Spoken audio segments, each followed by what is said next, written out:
la puissance. Quelqu'un me suit? Plusieurs personnes font une confusion entre ces deux termes, puissance et onction. L'onction émane de la puissance de Dieu. Mais la puissance de Dieu n'est pas forcément l'onction. Je m'explique. La puissance de Dieu est plus grande que l'onction. La puissance est générale, mais l'onction est particulière. La puissance est illimitée, mais l'onction est limitée parce que l'onction est l'extrait. Quelqu'un m'entend? Une portion de la puissance condensée et concentrée et préparée pour une mission spécifique.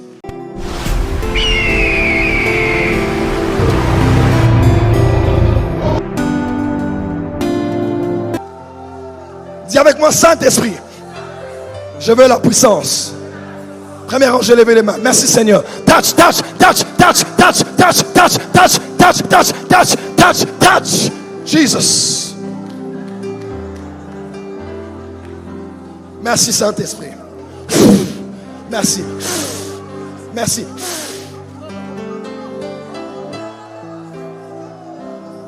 Acclamez pour le Saint-Esprit.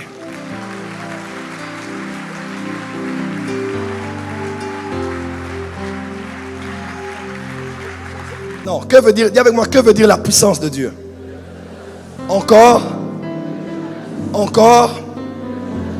Dis avec moi, que veut dire la puissance de Dieu?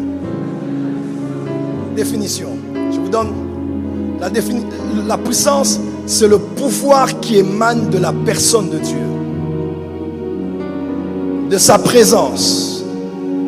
De son être. Par lequel il accomplit toutes choses. La puissance, c'est le pouvoir qui émane de la personne de Dieu, de sa présence, de son être, par lequel il accomplit toutes choses. Dis avec moi la puissance. La Bible déclare dans Jérémie, l'Éternel a créé la terre par sa puissance. Quelqu'un me suit? Plusieurs personnes font une confusion entre ces deux termes, puissance et onction.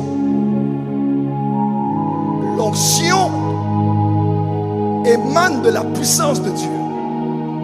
Mais la puissance de Dieu n'est pas forcément l'onction. Je m'explique. L'Éternel a créé la terre par sa puissance ne veut pas dire qu'il a créé la terre par son onction. Quelqu'un me comprend? Ces deux mots peuvent être interchangeables. On peut dire onction à la place de puissance, puissance à la place de l'onction. Mais dans un sens beaucoup plus élevé et profond, on peut déduire que la puissance n'est pas égale à l'onction. Pourquoi? Parce que la puissance vient de l'être de Dieu, émane de sa personne et de sa présence. C'est l'énergie, les radiations qui émanent de lui, de sa présence, par laquelle il accomplit toutes choses. Mais il n'accomplit pas toutes choses par l'onction. Je m'explique. Dans les grandes usines pharmaceutiques, on fait du Doliprane. Il y a des fûts du Doliprane, n'est-ce pas? De la poussière, de la matière. Il y a des fûts, n'est-ce pas? Il y a des fûts. Mais on prend en capsule, on met en portion, on mesure le milligramme et on les met dans une boîte en jaune qu'on appelle Doliprane, qu'on achète dans les pharmacies. À vrai dire, ce qu'on a comme fût, même encore sur le plan de la bière, il y a ce qu'on appelle le malt, la malt, ok? Mais venant de ce qu'on appelle malt, nous n'avons pas qu'un seul type de bière, nous pouvons en avoir plusieurs. La puissance de Dieu est plus grande que l'onction. La puissance est générale, mais l'onction est particulière. La puissance est illimitée, mais l'onction est limitée parce que l'onction est l'extrait. Quelqu'un m'entend? Une portion de la puissance condensée et concentrée et préparée pour une mission spécifique.